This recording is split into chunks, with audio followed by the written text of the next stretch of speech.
نحمده ونصلي ونسلم على رسول الكريم أما بعد فأعوذ بالله من الشيطان الرجيم بسم الله الرحمن الرحيم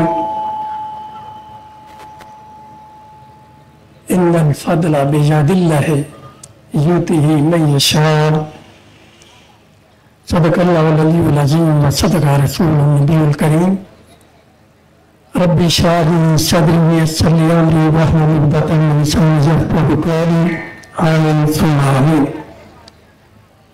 إن الله وملائكته يصلون على النبي يا أيها الذين آمنوا صلوا عليه وسلموا تسليما.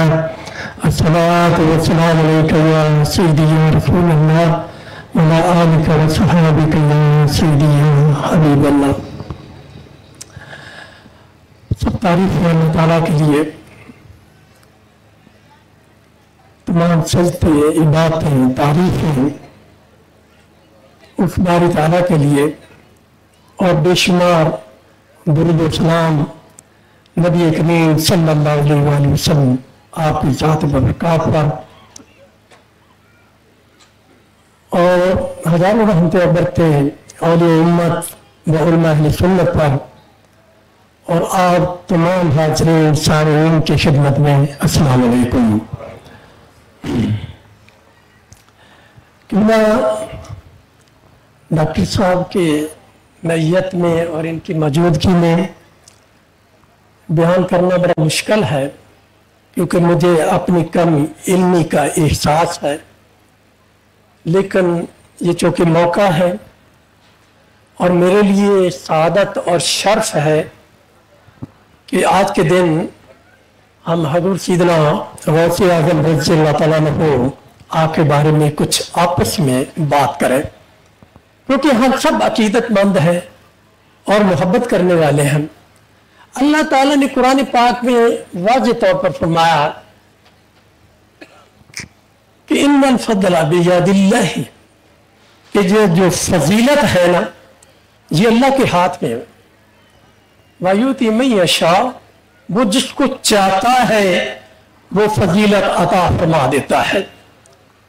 اللہ تعالیٰ نے فرشتوں کو پیدا فرمایا، لیکن 4 فرشتے سب سے زیادہ، آپ سب کو علم ہے، میں تفصیل بیان نہیں کروں گا. انبیاء کرام 1,24,000 کو پیدا فرمایا، لیکن 4 نبی صاحب کتاب، پھر ان میں جو مقام نبی پاک صلی اللہ علیہ وسلم کا ہے کسی کا نہیں.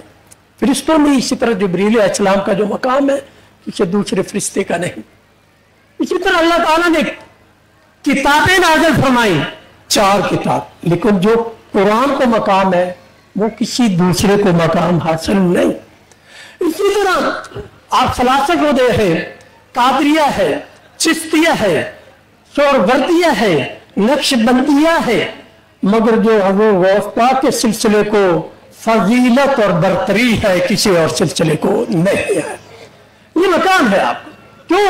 اللہ جسے چاہتا ہے اسے فضیلت عطا فرما دیتا ہے، اور جس کو اللہ فضیلت عطا فرما دے اور اس کے بندوں میں سے اس پر کوئی اعتراض کرے یا اس کو تسلیم نہ کرے تو اپنے بارے میں خود ہی فتویٰ قائم کر لے کہ وہ کہاں کھڑا ہے. اللہ تعالیٰ نے قرآن پاک میں فرمایا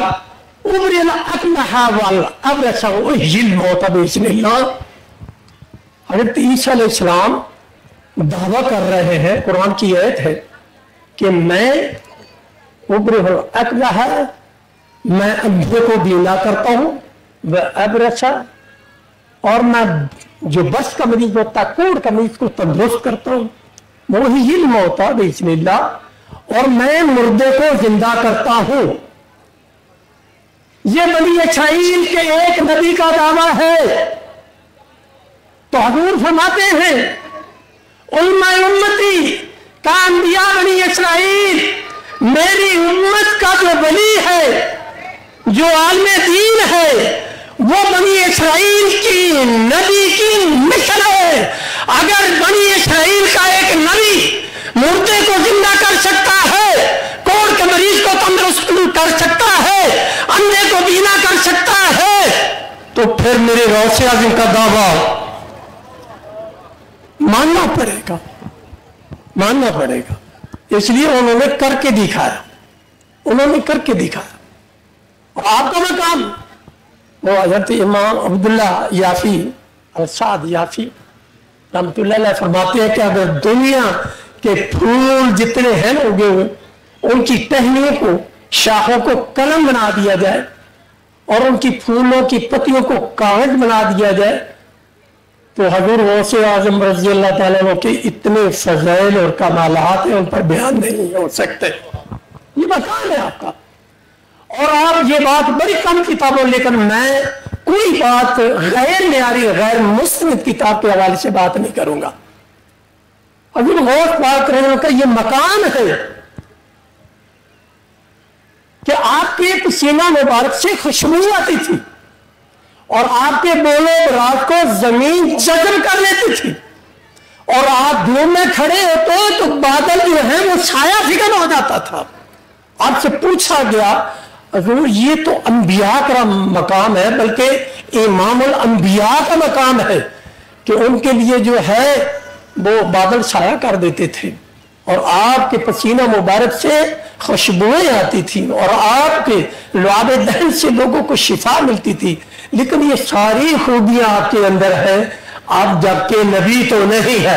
अपन फरमाते सुनो कि ये जो अब्दुल कादिर का वजूद है, हाजा वजूद है जद्दी ला वजूद है अब्दुल कादिर, ये मेरे दाता, ये मेरे अबो इजाद, ये मेरे नाना का वजूद है, अब्दुल कादिर का वजूद नहीं है। ये आपका मकान है। और आप एक आदमी ये महफिल की निस्बत से बात तो समझ ही नहीं आती कि किस टॉपिक को छोड़े, किस टॉपिक को ले। आपकी शख्सियत जो है वो कसीर जहती है, बल्कि बेशुमार जाते हैं। किसी बात को छेड़ लिया जाए उसकी इंतहा नहीं है। लेकिन मैं आज की महफिल की निस्बत से अर्ज करना चाहता हूं, एक नौजवान आया आपकी खिदमत में, हजूर मेरा बाप फौत हो गया, तो मैं उसकी कब्र पर गया तो वहां से अंदर से जैसे कि अजाब की जो आवाजें आ रही थी, बहुत डरावनी आवाजें आ रही थी, मुझे खतरा है कि मेरा बाप किसी अजाब में मुब्तला है। आपने बात सुनने के बाद आपने वो जो है तवज्जो फरमाई, आंखें बंद की, तवज्जो फरमाई। पहले आपके चेहरा मुबारक पर गम के आसार थे, फिर थोड़ी देर के बाद खुशी के आसार जो है वो नुमाया होने लगे। जब आप तवज्जो से बाहर निकले, वो नौजवान ने अर्ज की, हजूर आपने, बल्कि आपने पूछा, ऐ नौजवान ये बता तेरे बाप ने कभी मेरे पीछे नमाज पढ़ी है? उसने कहा जी मुझे कोई पता नहीं। आपने फरमाया कि ये बता कि कभी उसने मेरे लंगर से लंगर खाया है? कहा मुझे इसका भी इल्म नहीं। आपने फरमाया ये बता कि कभी वो मेरे मदरसे के पास से गुजरा है? कहा जी मुझे इस बात का भी इल्म नहीं कि मेरा बाप कभी, ये सारी बातों के इनकार। तो आपने फरमाया सुन कि अल्लाह ताला ने तेरे बाप को इस बात पर, उसके इस छोटे से अमल की बिना पर माफ फरमा दिया है। ना तो उसने मेरे पीछे नमाज पढ़ी, ना उसने मेरे लंगर खाना से लंगर खाया, ना कभी वो मेरी महफिल में आया, ना कभी वो चौथे नंबर मेरे मदरसा के पास से गुजरा। लेकिन एक महफिल जहां के हजूर गौस पाक की किसी जगह पर महफिल थी, लगी हुई थी, तो वो उसका बाग जो उसके पास से गुजरा तो उसने सिर्फ इतना हुस्न ज़न कायम किया कि ये अच्छे लोगों की महफिल है, सिर्फ इतना हुस्न ज़न किया। तो अल्लाह ने उस हुस्न ज़न की बरकत से मेरी महफिल को, हम लोगों को अच्छा समझते हुए अच्छा समझा, तो अल्लाह ताला ने उसके इस हुस्न ज़न पर ही उसकी मग़फ़िरत फरमा दी। आपने बोला अल्लाह ताला ने मेरे मुरीदों की फहरिस्त वो इतनी लंबी चौड़ी के मशरक से लेकर वो फहरिस्त मगरब तक मैंने सब लोगों को जान लिया, उनके वालिदैन को जान लिया। आपने फरमाया क़यामत तक जो भी मेरा मुरीद पैदा होने वाला है मुझे उसकी आगाही है, मुझे इल्म है, मैं खुद इस बात पर, यानी इस तरफ तबीयत आती है कि क्यों न माने हम कि वो शख्सियत जो अभी मां की गोद में हो, लोग चांद के तलू होने या ना होने की खबर लेने के लिए उनकी वालिदा के पास आए कि हुजूर ये बताएं कि आज अब्दुल कादर ने सुबह से दूध पिया है कि नहीं पिया। आपने फरमाया चांद के तलू वो माह रमजान की इब्तिदा थी ना, तो लोगों को पता नहीं चल रहा था, शुबह में पड़ गए कि माह रमजान शुरू हुआ है या नहीं। आपकी वालिदा माजिदा ने फरमाया कि मेरे बेटे अब्दुल कादर ने फजर से शाम तक पिछले टाइम तक दूध नहीं पिया। जो पैदाइशी रोजेदार हो, पैदाइशी रोजेदार हो, जो पैदाइशी हाफिज़े कुरान हो और अभी बच्चे हैं मदरसा की तरफ जाते हैं तो फरिश्ते आवाजें देते हैं तालिब इल्म को कि जगह दो कि वलीउल्लाह आ गए हैं।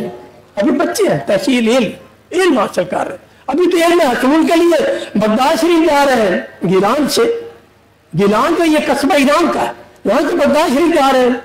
तो वो रास्ते में डाकू पड़ गए, डाकू ने माल असबाब लूटा।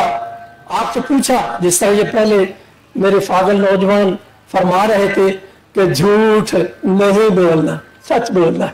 माने जाते हुए यही बात कि बेटे कभी झूठ नहीं बोलना, सच बोलना। वो कज़ाब डाकू जगह में पड़ गए। उनसे पूछा, बेटे आपके पास क्या है? फरमाते मेरे पास 40 दिनार है। कहाँ है? जो मेरे बगल में सिए हुए हैं। माँ ने चलते वक्त सी दिए थे कि वहां की जरूरियात को पूरा करना।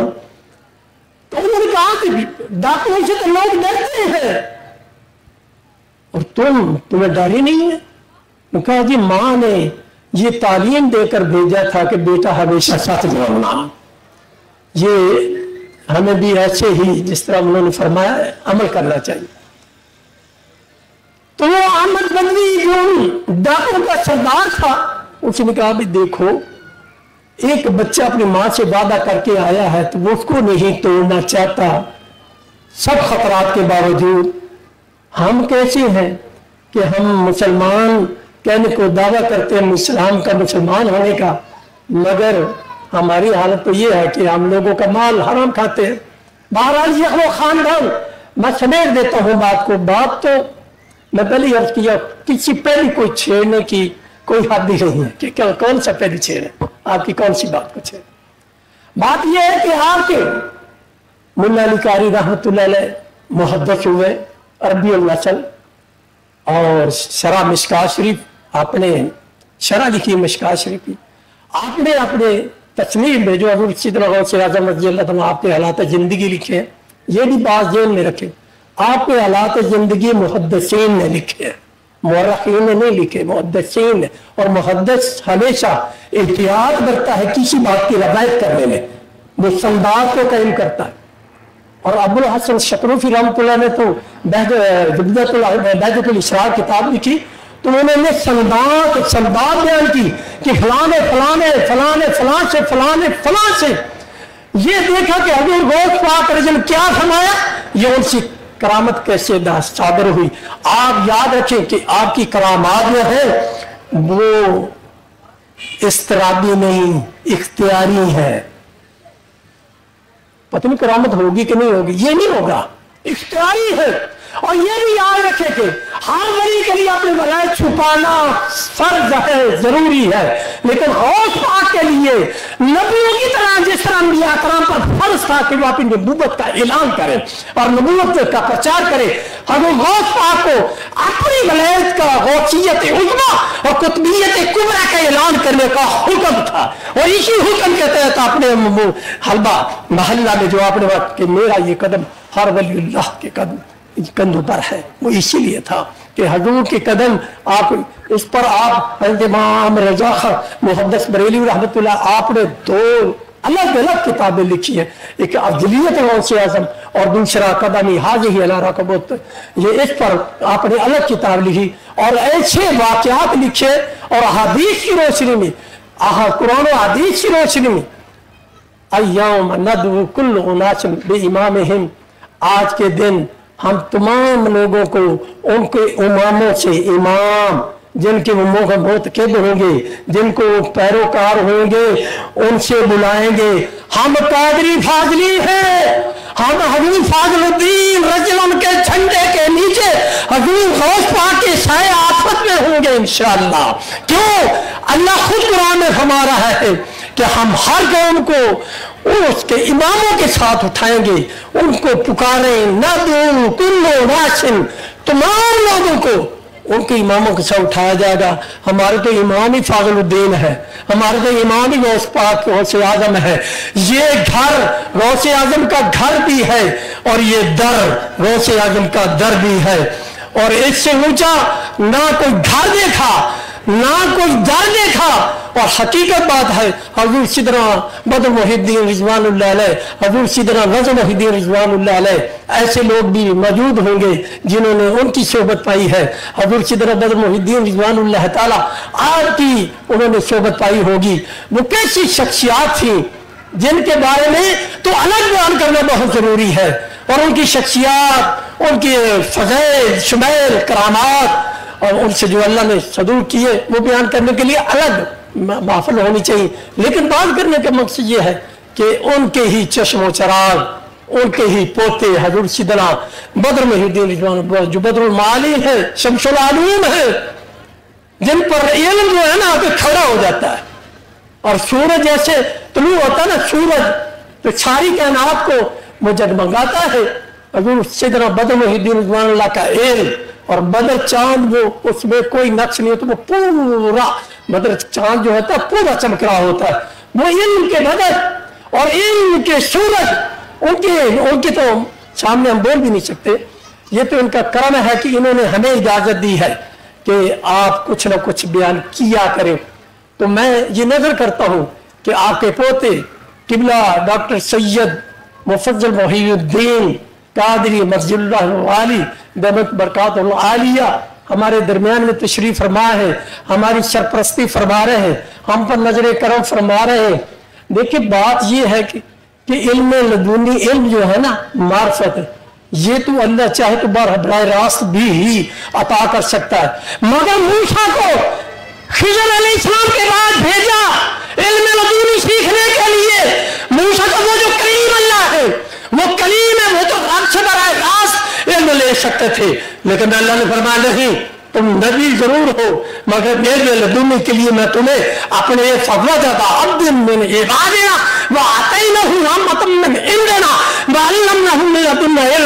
उन्होंने बंदों में से बंदा पाया जिसको अल्लाह ने अपनी रहमत से अता किया था। क्या?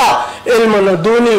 नबी को भेजा खिज़र अलैहिस्सलाम के पास, जाओ इल्म सीखो, जाओ मार्फत इलाही हासिल करो। ये मैं आपको अर्ज कर दूं, ये जो अमल है ये अंबिया कराम का अमल है कि वौलिया फवजदा, पाया उसे जाता है जिसे तलाश किया जाए। फवजदा अब्द मिन इबादिना, उन्होंने मेरे बंदू में से एक बंदा पाया। ऐसे नहीं कि वो घर बैठा रहा तो वो चल कर आ जाए, नहीं, ये आदाब के खिलाफ है। अल्लाह ने कुरान में हमें आदाब ही सिखाए हैं कि नबी इल्म लदुनी के सीखने के लिए किसी के दर पर गया, उसके बंदे के दर पर गया। मैं लंबी बात नहीं करना चाहता, लेकिन चूंकि गहरेंगे चार बातें अच्छी सीख कर जाए। वो बनी इसराइल का वाक़ा बुखारी शरीफ में मौजूद, 99 कत्ल किए, फिर वो एक राह के पास पहुंचा। बुखारी शरीफ हजूर खुद बनी इसराइल का वाक़ा सहाबा किराम में बयान फरमा रहे हैं। और राह के पास ये आलम दीन के पास उनको उसको बताया मैंने 99 कत्ल किया, क्या मेरी बख्शिश हो जाएगी? उन्होंने कहा नहीं तेरी बख्शिश नहीं। चलो उसको भी कत्ल कर दिया, सेंचुरी तो पूरी होना, उसको भी कत्ल कर दिया। वहां से फिर चला, लोगों से पूछो, मैं कहा कि फलां बस्ती में दरवेश रहते हैं, अलग दूर बस्ती से वो रहते हैं, अल्लाह की बात करते रहते हैं, अल्लाह के वली हैं, जाओ तुम उनके पास जाओ, अल्लाह तुम्हारी बख्शिश फरमा दे। तो उसने फिर सफर किया, सफर में के दौरान ही उसकी डेथ वाक़ होगी, फौत हो गई। अब जन्नत के फरिश्ते आ गए जन्नत ले जाने के लिए, दो जगह फरिश्ते आ गए दो ले जाने के। आप अपने जगह फैसला अल्लाह के पास से कराएं कि हम जन्नत में ले जाएं या दोजे में ले जाएं। अल्लाह ने फरमाया इस तरह करो, जमीन की पैमाइश करो। अगर तो ये ज्यादा से मुसाफिर करके उन बुजुर्गों के करीब पहुंच चुका है, करीब हो रहा है, तो फिर वो बख्श दे। अगर फासला लंबा है, लेकिन हकीकत बात है कि अल्लाह ने जमीन को हुक्म दिया कि मेरे बंदे के लिए सिमट जा, वो जमीन अगली सिमट गई, फासला कम हो गया, कुर्ब नजदीक हो गया उन बुजुर्गों का। अल्लाह ने फरमाया कि मेरे बंदों के पास जा रहा था ना अपने गुनाहों की बख्शिश के लिए कि मैं नेक लोगों से मिलूंगा तो मेरी बख्शिश हो जाएगी। तो ये फासला जो है वो ज्यादा कर चुका था, थोड़ा फासला रह रहा था, लिहाजा इसको जन्नत अता कर दी जाए। कमजोर उम्माद की हदीस है, जिक्र सालिहीन कफारत सनून के सालिहीन का जिक्र गुनाहों का कफारा है। हम यहाँ जो जमा है हजूर गौस पाक के दामन थाम कर मैं फकीर अर्ज करता हूँ, हम अपने गुनाहों की आज माफी मांगेंगे तो इंशाल्लाह हमारे गुनाह भी माफ हो जाएंगे और हम आइंदा के लिए सीधे राह पर सिरात मुस्तकीम और सच्चा और सुच्चा रास्ता तलाश करेंगे, वो भी हमें मिल जाएगा। उसके लिए हम जमा हुए हैं कि हम यहाँ दुआ करवाएं। जिन शख्सियत से दुआ करवाएंगे वो हजरत साहब, उनका तल्लक तो फिर हजूर गौस पाक से है ना। औलाद कौन की है? औलाद पाक को बात में छोड़ गया कि हजरत मुल्ला अली कारी रहमतुल्लाह अलैह मुहद्दिस है, वो लिखते हैं कि हजूर गौस पाक का जिस तरह मकाम ना, गौसी आजम दरमियाने औलिया चूं मोहम्मद दरमियाने अंबिया, ये मकाम है आपका। तो उन्होंने लिखा कि उनकी औलाद मुबारका जो है ना, क़यामत तक उनका मकाम भी इसी तरह बुलंद वाला रहेगा। वाखिर दावाना अनिल हम्दुलिल्लाह।